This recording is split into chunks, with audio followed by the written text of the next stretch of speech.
D'accord. Shalom à tous les fils de Dieu qui nous suivent de partout dans le monde.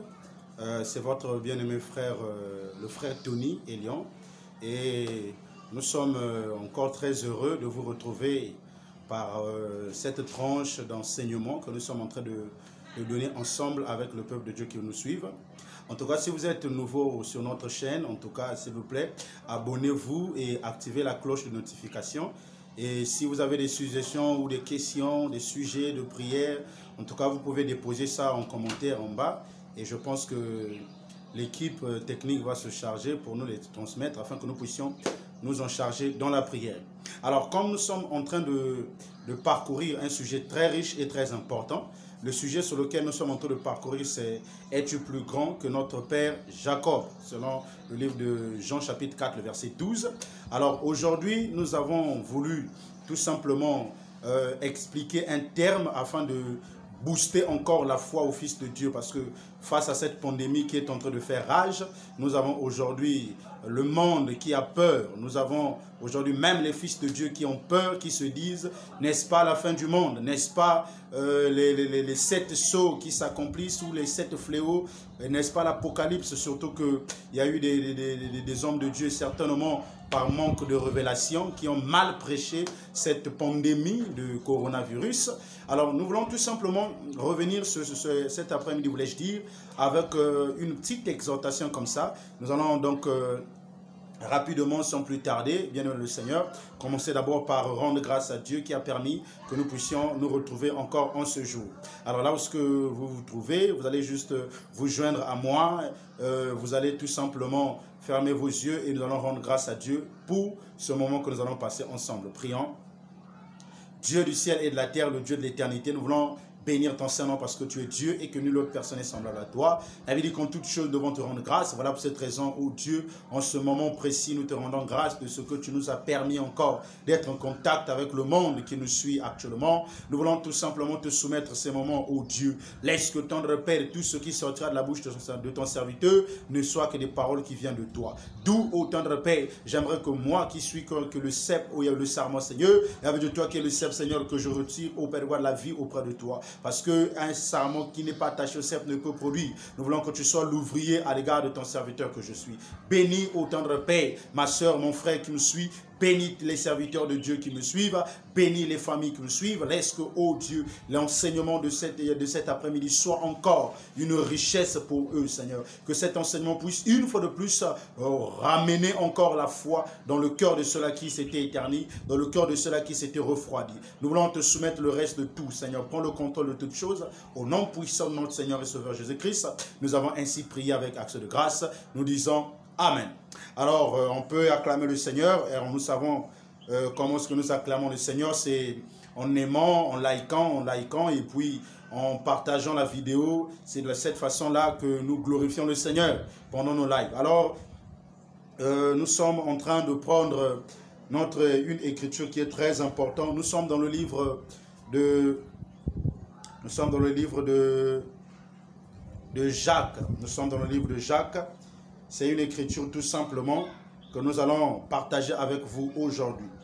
Parce que aujourd'hui, il y a cette mélancolie-là qui est en train de se passer. Alors aujourd'hui, nous allons juste, prendre juste cette écriture-là, supportez-nous. Nous sommes dans le livre de Jacques. Nous sommes dans le livre de Jacques. Alors, écoutez ce que dit la Bible, bien-aimés dans le Seigneur, parce que c'est très important. Jacques chapitre 2. Nous sommes dans Jacques chapitre 2. Ok. Nous sommes dans Jacques chapitre 2 à partir du verset 17. Jacques chapitre 2, verset 17. Il est écrit: il en est ainsi de la foi. Si elle n'a pas des œuvres, elle est morte en elle-même. Mais quelqu'un dira, tu as la foi, et moi j'ai les œuvres. Montre-moi ta foi sans les œuvres, et moi je te montrerai la foi par mes œuvres. Que tu crois qu'il y a un seul Dieu, tu fais bien. Les démons le croient aussi, et ils tremblent. veux-tu, ô homme, vain, savoir que la foi sans les œuvres est inutile? Abraham, notre père, ne fut-il pas justifié par les œuvres lorsqu'il offrit son fils Isaac sur l'autel? Tu vois que la foi agissait avec ses œuvres et que par les œuvres, la foi fut rendue parfaite. Ok, que Dieu nous bénisse. Alors, qu'est-ce que nous voulons dire ici? Nous voulons tout simplement expliquer les œuvres de la foi. En fait, ce qu'on entend par œuvre, c'est quoi? Ce sont des actions, ce sont des gestes, des comportements que l'on affiche. Or, nous avons dit ceci, que si Jacques parle de la foi avec les œuvres et la foi sans les œuvres, ça veut dire qu'il y a une catégorie de personnes qui manifestent la foi mais sans les œuvres. Il y a une autre catégorie de personnes qui manifestent la foi avec les œuvres. Donc nous avons ici deux catégories de personnes. Celles qui ont la foi, mais dont cette foi se manifeste par leurs actes. Et celles qui ont la foi, mais qui restent sur les lèvres. Est-ce que vous voyez ça? D'abord, définissons c'est quoi la foi. Si nous prenons le livre de Hébreux chapitre 11, on va nous expliquer la foi c'est quoi. Nous prenons le livre de Hébreux chapitre 11, nous voulons comprendre qu'est-ce que la foi. Hébreux chapitre 11, à partir du verset 1er, la Bible dit ceci. Or, la foi est une ferme assurance des choses qu'on espère, une démonstration de celles qu'on ne voit pas. Ok. Donc ici, l'auteur de l'épître aux Hébreux nous fait comprendre que la foi, c'est une assurance ferme. C'est-à-dire que tu crois en quelque chose qui est spirituel, mais tu la démontres physiquement. Bien qu'elle n'est pas encore physique, elle est spirituelle. Une ferme assurance des choses qu'on espère. C'est-à-dire que ce qu'on espère, c'est quelque chose qu'on n'a pas. Donc quand on dit « j'espère manger ceci », je n'ai pas encore ça, mais j'espère. Donc je place l'espérance, je crois à ça. Donc la chose qu'on espère, on ne l'a pas. Mais on croit, on a une assurance qu'on va l'avoir. Mais non, en manifestant cette espérance, c'est-à-dire que cette espérance doit nous pousser à produire les actes. Voilà pour cette raison, l'Écriture dit « la foi est une ferme assurance des choses qu'on espère, mais une démonstration ». C'est-à-dire que j'espère en quelque chose, mais la chose par laquelle j'espère, je dois la démontrer. Je dois la manifester. Bien qu'elle est spirituelle, elle n'est pas encore là, je ne l'ai pas encore reçue, mais je la manifeste, je la démontre. Est-ce que vous voyez ça? Voilà pour cette raison, on appelle Abraham père de la foi. Ce n'est pas par rapport à la théorie, frère, non. C'est parce que Abraham avait vraiment appliqué cette écriture de Hébreux 11:1. Si vous lisez bien Genèse chapitre 22, Dieu lui dit, prends ton fils, ton unique, va sur la montagne de Morija, offre-le-moi en sacrifice. C'est-à-dire que dans la tête d'Abraham, il savait qu'en partant à Morija, je vais pour tuer mon fils. S'il certainement il avait dit à Sarah, je crois que Sarah allait lui traiter de sectaire, parce qu'elle aurait peut-être cru que son mari était déjà allé entrer dans une loge quelconque qui sacrifie des enfants. Parce qu'à cette époque, Dieu ne demandait des sacrifices que des animaux. Mais le premier sacrifice humain que Dieu a demandé, c'est avec Isaac. Alors, vous allez vous rendre compte que Abraham, connaissant le mystère de la foi, qu'est-ce qu'il fait? Il le fait avec son fils Isaac. Alors, Isaac lui dit, il dit, mon père, je vois le feu, je vois le bois, tout est prêt pour le sacrifice, pour l'offrande. Mais où est le sacrifice lui-même? Écoutez la réponse d'Abraham. Abraham dira, Dieu se pourvoira. Ça veut dire que qu'est-ce qu'il a fait? Il a espéré quelque chose qu'il ne voyait pas. Il dit, Dieu se pourvoira lui-même de l'agneau. Ça veut dire quoi? Abraham ça veut dire qu'il avait déjà... C'est-à-dire qu'il imaginait la résurrection. Parce que l'Écriture déclare que lorsque Abraham partait pour offrir Isaac, il espérait que Dieu devait lui restituer le fils. C'est-à-dire qu'Abraham se disait que même si je tue Isaac, il se peut que Dieu le ramène à la vie. Est-ce que vous voyez la foi? Donc la foi c'est quoi? C'est-à-dire que tu espères en quelque chose qui n'existe pas, mais tu la vis avant même que tu la reçoives. C'est ça une ferme assurance. C'est-à-dire que tu es sûr sur quelque chose. Tu crois en quelque chose. Elle n'est pas encore là, mais tu la démontres déjà. Est-ce que vous voyez ça? Voilà pour cette raison, vous allez vous rendre compte que La Bible, quand vous lisez bien Hébreux chapitre 11, la Bible énumère les anciens de la foi. Or, parmi les anciens de la foi, on cite Abraham, on cite David, on cite ceci. Voilà pour cette raison, nous vous rendons compte qu'il y a beaucoup de personnes dans les anciens de la foi. Il y a beaucoup de gens, frères, qui ont manifesté les œuvres de la foi. Est-ce que vous voyez ça? Donc, ce que j'aimerais conseiller, ce que j'aimerais exhorter le peuple de Dieu maintenant, c'est quoi? C'est que, bien aimé dans le Seigneur, il faut savoir que pendant que nous sommes sur terre, notre vie est régie par la foi. Parce que l'Écriture dit que le juste vivra par la foi. C'est-à-dire que j'aimerais d'abord que nous puissions comprendre. On ne dit pas l'impie, non, on dit le juste.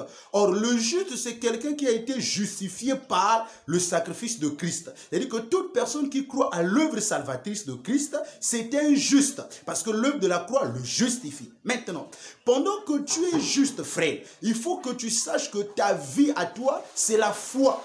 Or, la foi, bien aimé, c'est quoi? La foi, c'est l'enseignement.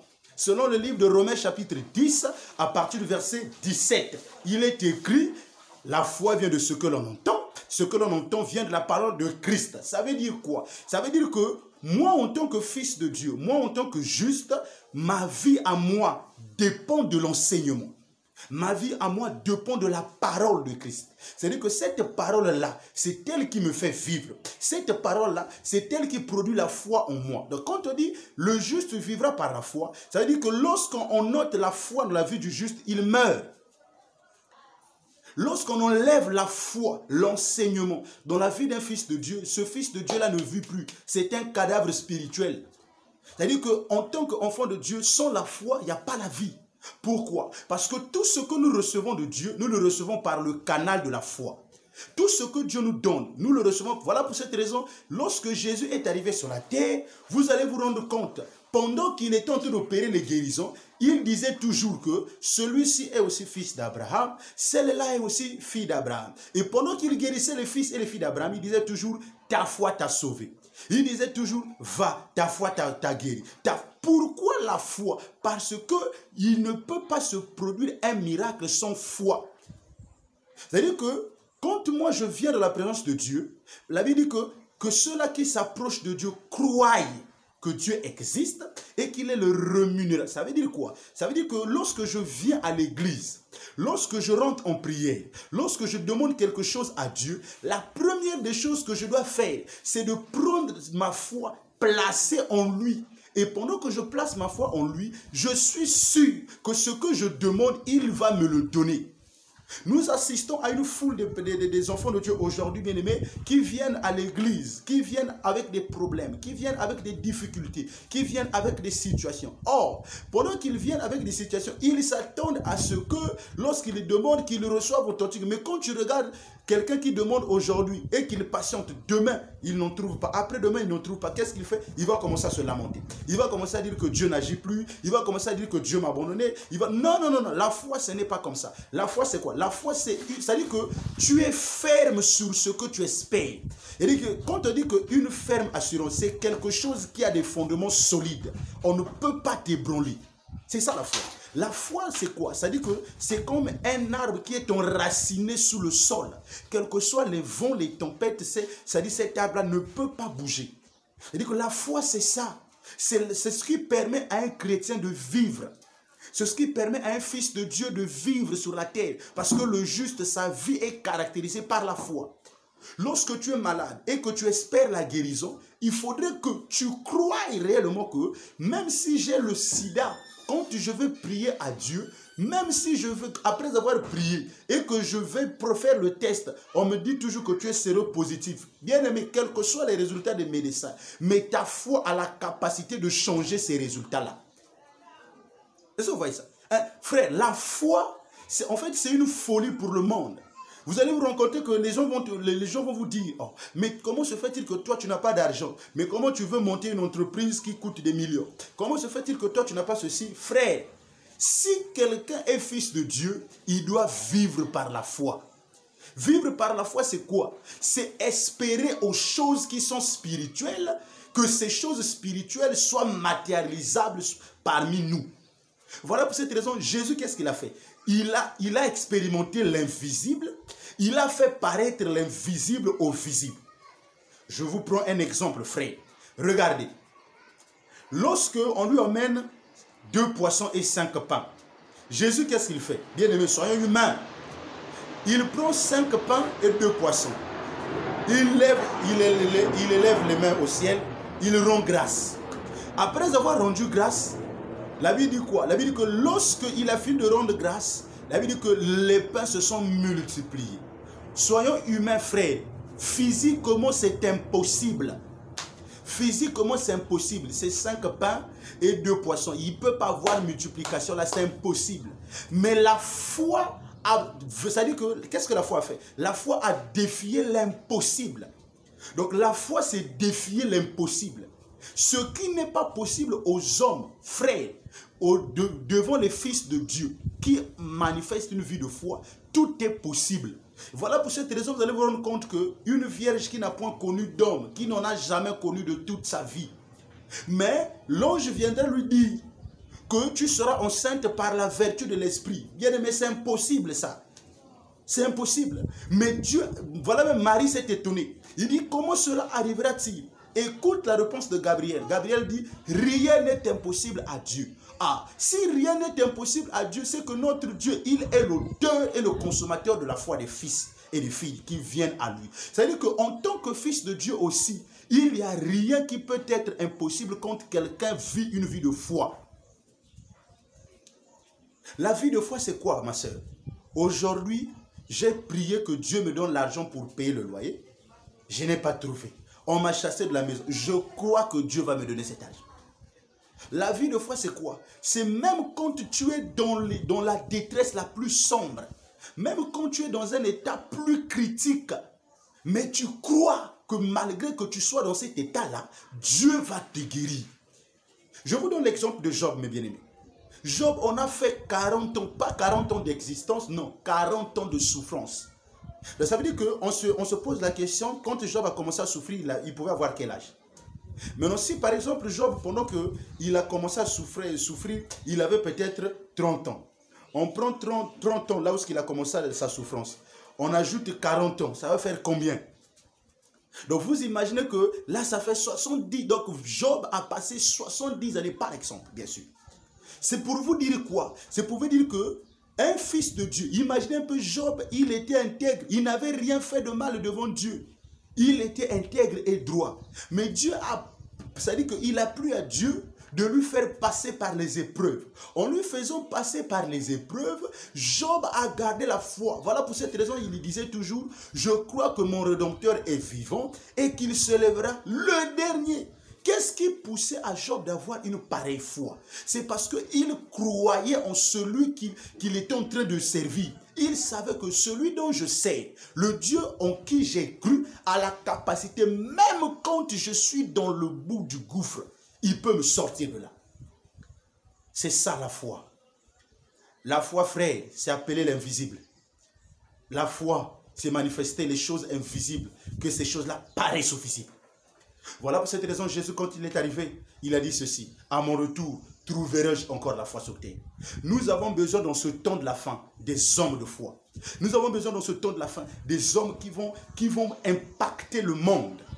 Parce que la Bible dit que la création tout entière attend avec un ardent désir la révélation des fils de Dieu. Or, les fils de Dieu vont se révéler, c'est vrai, prophétique, comment ça parle du millénium, mais je ramène ça partiellement en notre temps. Prophétique, comment cette révélation se fera? Comment? Quand les fils de Dieu qui sont baptisés du Saint-Esprit, qui ont l'enseignement en eux, qui vont expérimenter le spirituel dans le physique. On va supporter, nous qu'on prenne une écriture vite fait. Supportez-nous, bien-aimés dans le Seigneur. On va prendre une écriture vite fait. Nous sommes dans le livre de Job. On va prendre une écriture vite fait. Nous sommes dans le livre de Job. Ok. Le livre de Job, c'est une écriture que j'aime beaucoup. Parce que quand j'entends cette écriture, vraiment, quand je la lis, aïe, aïe, aïe. En tout cas, cette écriture elle me rassure. Voilà. Nous sommes dans le livre de Job. Supportez-nous qu'on retrouve cette écriture. Voilà. Job chapitre 38 à partir du verset 33. Job chapitre 38, verset 33. La Bible dit ceci. Job chapitre 38, à partir du verset 33, il est écrit. Connais-tu les lois du ciel? Règles-tu son pouvoir sur la terre? Je répète. Connais-tu les lois du ciel? Règles-tu son pouvoir sur la terre? Ici, Dieu demande à Job. Job, est-ce que tu connais les lois du ciel? Peux-tu régler leur application sur la terre? Ça veut dire quoi? Ça veut dire que le ciel détient des lois dont l'application se fait sur la terre. Ah, je rejoins Jésus dans Matthieu chapitre 6. Il dit que ta volonté se fasse sur la terre comme elle est au ciel. Ça veut dire qu'au ciel, la volonté de Dieu avait déjà été faite. Au ciel, le ciel, c'est la perfection. Parce que Dieu lui-même, il est parfait. Ça veut dire que sa demeure est parfaite. Donc, la demeure de Dieu étant le ciel, c'est que le ciel, c'est la perfection. Au ciel, Dieu ne voit pas des hommes comme des malades. Dieu ne voit pas des hommes comme des possédés. Dieu ne voit pas des hommes pauvres. Donc, au ciel, à l'éternité, dans la pensée de Dieu, nous ne sommes pas pauvres. Dans la pensée de Dieu, nous ne sommes pas malades. Dans la pensée de Dieu, nous ne sommes pas, bien-aimés, démunis. Non, dans sa pensée, nous sommes bien. Voilà pour cette raison, il a dit, je connais les projets dont j'ai formé pour toi. C'est-à-dire que Dieu avait fait des projets pour l'homme. D'où vous allez remarquer que lorsqu'il crée Adam, il lui donne à Adam un endroit bien établi. C'est-à-dire que l'Éden pour Adam était un endroit là où tout était déjà là. C'est-à-dire que Dieu dans sa tête, il ne voit pas l'homme souffrant. Il ne voit pas l'homme malade. Il ne voit pas l'homme paralytique. Non, il voit l'homme dans la perfection. Il voit l'homme sain, sans péché. Il voit l'homme sans maladie propre. Maintenant, la terre où nous sommes en train de vivre, c'est une terre corrompue selon le livre de Romains chapitre 8. C'est-à-dire que la terre a été soumise à la vanité. C'est-à-dire que la terre où nous vivons, c'est une terre qui est remplie de péché. C'est une terre qui est remplie d'erreurs. Une terre qui est remplie de corruption. Du coup, c'est-à-dire qu'il y a eu quoi? Le contact, le fait que les enfants de Dieu vivent sur la terre qui a été soumise à la vanité a infecté, a contaminé les fils de Dieu. Voilà pour cette raison, aujourd'hui, vous allez remarquer que nous sommes en train de souffrir, nous tombons malades et tout. Maintenant, Dieu qui nous a créés, il savait que au ciel, il avait déjà établi les lois pour la guérison, il avait établi les lois pour le mariage, il avait établi les lois pour la richesse. Voilà pour cette raison, il dit à Job, tu sais que les lois du ciel doivent se régler sur la terre. Ça veut dire quoi? C'est-à-dire que le ciel ici, c'est le spirituel.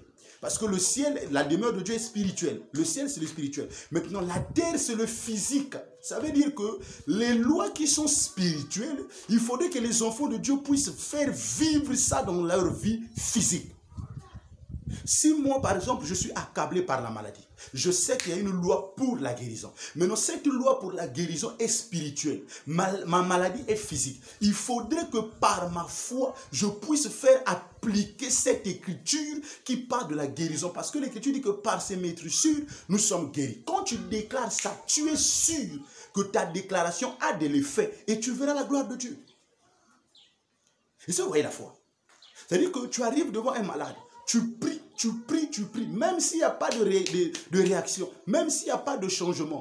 Ma soeur, mon frère, crois que la prière que tu as faite, le fait que tu as prié, Dieu a exaucé. Parce que la Bible déclare que tout ce que vous demandez, croyez. Ça veut dire quoi? Ça veut dire que quand on demande quelque chose à Dieu, ce que Dieu attend de nous, c'est quoi? C'est notre foi.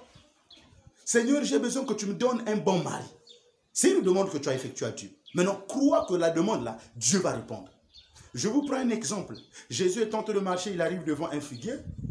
Il voulait cueillir des fruits. Il remarque que le figuier n'avait pas produit. Alors, il dit que jamais homme ne mange de ton fruit. Il maudit le figuier. Ce n'est pas à l'instant T que le figuier avait séché. Non. La Bible dit que quand il maudit le figuier, il part. Le lendemain, quand il revient, les disciples remarquent que le figuier qu'ils ont laissé hier vert, le figuier est devenu sec. Ça veut dire quoi? Ça veut dire que Jésus, quand il a déclaré la parole, il est parti. Il était sûr que le fait qu'il a déclaré la parole, cette parole aura de l'effet. Voilà pour cette raison, un fils de Dieu aussi, face à une situation, lorsque tu déclares une parole, dis-toi, frère, que cette parole que tu as déclarée aura de l'effet. Même si ça fait 2 jours, même si ça fait 3 jours, même si ça dure, crois que si tu avais déclaré une parole en 2019, dis-toi que même si tu n'as pas encore vu ça, crois seulement que cette déclaration-là va s'accomplir. La foi, c'est ça. Jésus dit, quand vous demandez quelque chose, sans douter. Ça veut dire qu'aujourd'hui, il y a une catégorie de personnes qui viennent à Dieu, Seigneur, je veux ceci. Mais quand ils regardent, ah, est-ce que Dieu va me donner ça? Seigneur, je veux ceci. Ah, est-ce que Dieu m'a écouté? Non. La foi, ce n'est pas comme ça. La foi, c'est tu demandes, même si tu ne vois rien. Tu crois. Tu es malade, tu crois que tu es guéri. Tu sens que la chair est en train de se déchirer. Tu crois que même si ma chair se consume, je crois que je suis guéri. Frère, tu manifestes cette foi-là. Il est arrivé une fois en Samarie dans le livre de 2 Rois chapitre 7. Il est arrivé une grande famine en Samarie. Qu'est-ce qui s'est passé? Il y avait des gens qui se bouffaient entre eux. Alors, le roi va faire appel à l'homme de Dieu Élisée. Quand l'homme de Dieu Élisée va arriver, il dit, bon, écoutez, Dieu m'a dit que demain, il y aura à manger et à boire. En tout cas, il y avait un soldat qui a regardé Élisée. Il dit, Élisée, tu es un aventurier. Parce que même s'il était question que Dieu ouvre les écluses des cieux, une pareille chose ne pourra jamais se faire. Élisée a dit, tu verras, mais tu ne mangeras pas. Et le fait que le prophète avait déclaré une parole, la parole que l'homme de Dieu avait déclarée, c'est-à-dire qu'il était obligé d'accomplir ça. Parce que le livre d'Ésaïe dit que Dieu accomplit ce que prédisent ses envoyés. Ça veut dire que le fait qu'Élisée avait dit, demain il y aura à manger, Dieu est allé chercher, comment est-ce que je dois faire pour rendre la parole de mon serviteur efficace. Il est allé utiliser les 4 lépreux, qui étaient des personnes faibles, sans considération, sans amour dans le pays, mais c'est par eux que Dieu a porté la nourriture. Ça veut dire quoi? Ça veut dire que quand un fils de Dieu déclare quelque chose sur la terre, Dieu au ciel écoute. N'est-il pas écrit, ce que nous allons lier sur la terre sera lié au ciel? Ce n'est pas un slogan, frère. Il y a des personnes qui ont la foi et qui ont vécu la gloire de Dieu. Et j'aimerais aussi que tu fasses partie de l'élite de ceux-là qui, pendant ce temps, vont expérimenter la gloire de Dieu. J'aimerais que tu fasses partie des élites des personnes qui vont démontrer la puissance de Dieu en ce temps. Frère, Dieu agit encore. Parce qu'il est le même hier, aujourd'hui, éternellement. Il n'a pas changé. Si hier, il a opéré des miracles avec les apôtres, c'est qu'aujourd'hui, il va aussi opérer avec toi. Si hier, il a travaillé avec les prophètes, c'est que le même Dieu travaille aussi avec toi. Essentiel est que tu aies la foi. Essentiel est que tu crois en lui. Quel que soit ce qui peut t'arriver sur la terre, même si tu es devenu frère, tu es accablé dans des situations difficiles, ma soeur dit, retiens-le dans ta vie, que toi en tant que juste, ta vie c'est la foi. Si tu perds la foi, tu meurs. Parce que sans vie, l'homme meurt. Voilà pour cette raison, tu peux vivre physiquement, mais spirituellement, Dieu te considère comme un mort parce que tu as abandonné la foi. La foi, ce n'est pas quand tu pries, ça ne marche pas, tu abandonnes. Non. La foi, c'est je demande, ça ne marche pas, je crois. Aujourd'hui, ça ne marche pas. Je crois que demain, ça va marcher. Demain, je crois qu'après-demain. En fait, je vis tous les jours avec l'espérance que ça va marcher. Lisez bien Hébreux 11. Abraham vivait dans des cités. Il espérait, c'est-à-dire il vivait dans les temps plutôt, il espérait une cité que l'Éternel devait accomplir. Ça veut dire que lui déjà dans son temps, il avait déjà vu la gloire éternelle. Il avait déjà vu la récompense des saints. Voilà pour cette raison, il ne s'est pas conformé aux gens de son époque. Voilà pour cette raison, toi et moi aussi, ne nous conformons pas aux gens que nous sommes en train de voir aujourd'hui. La Bible dit, ne vous conformez pas au siècle présent. Les gens que nous sommes en train de voir aujourd'hui, chacun marche avec son problème, avec son Dieu. Chacun marche avec ses croyances. Chacun marche avec... Tu ne sais pas comment ta soeur fait pour avoir de l'argent. Tu ne sais pas comment un tel fait pour ceci. Mais toi, en tant qu'enfant de Dieu, espère en Dieu. Toi, en tant qu'enfant de Dieu, crois en Dieu. Toi, en tant qu'enfant de Dieu, garde la foi que même si ta chair peut se décomposer, frère, imaginez-vous 4 jours sous la tombe, les cellules décomposées. Mais lorsque Jésus est arrivé, il a dit, Lazare sort. Jésus n'avait pas fait de formule ni quoi que ce soit. Il a seulement déclaré une parole. Il a dit, Lazare sort. Et le corps en décomposition a commencé à se recomposer. Le corps pourri a commencé à se rafraîchir. Ça veut dire quoi? Il y a eu régénération. Est-ce que vous voyez ça? Donc le corps s'est rajeuni sur place. Donc vous regardez un peu la foi, comment ça produit. Vous savez que la simple parole de foi, qu'est-ce qui a fait ça? C'est-à-dire qu'a fait rajeunir les cellules mortes. C'est pour dire qu'un fils de Dieu, qui a la foi, quand il déclare une chose, même si la chose semblait déjà pourrir, frère, le fait que toi, en tant que fils de Dieu, qui a la foi, quand tu déclares, cette chose-là va reprendre vie.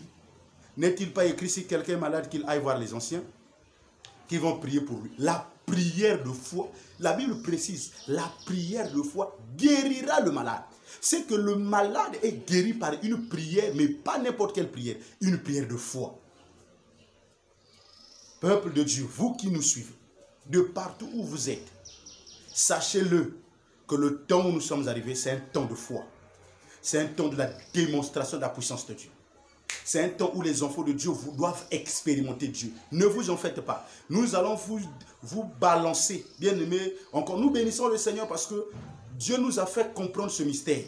Nous allons vous aider. On va vous balancer ces vidéos-là. Là où ce que Dieu est en train de démontrer la foi à l'église par ses serviteurs.